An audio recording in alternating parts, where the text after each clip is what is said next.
வணக்கம். ஆகாஷ்வாணி புதுச்சேரி செய்திச் சுருக்கம் வாசிப்பவர் ஆனந்தி முருகன்.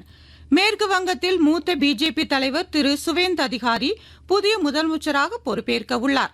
நேற்று கொல்கத்தாவில் நடைபெற்ற மாநில பிஜேபி சட்டமன்ற கட்சி கூட்டத்தில் அவர் தலைவராக தேர்ந்தெடுக்கப்பட்டார். இதுகுறித்து செய்தியாளர்களிடம் பேசிய மத்திய உள்துறை அமைச்சர் திரு அமித்ஷா, கூட்டத்தில் வேறு எந்த பரிந்துரையும் பெறப்படாததால் அவரது பெயர் இறுதி செய்யப்பட்டதாக கூறினார். மேலும் இன்று காலை பிரிகேட் பரேடு மைதானத்தில் பதவியேற்பு விழா நடைபெறவுள்ளது.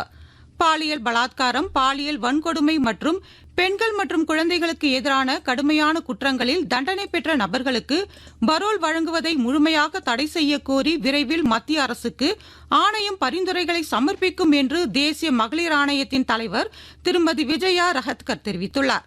புதுச்சேரியில் தேசிய ஜனநாயக கூட்டணியின் முதலமைச்சர் வேட்பாளர் திரு ரங்கசாமி துணைநிலை ஆளுநர் திரு கைலாஷ்நாதனை சந்தித்து அடுத்த அரசை அமைப்பதற்கான உரிமையை கோரினார். பெரும்பாலான சட்டமன்ற உறுப்பினர்களின் ஆதரவு கடிதங்களை திரு ரங்கசாமி துணைநிலை ஆளுநரிடம் வழங்கினார். வருகின்ற 13ஆம் தேதி 5வது முறையாக முதலமைச்சராக திரு ரங்கசாமி பதவியேற்கிறார்.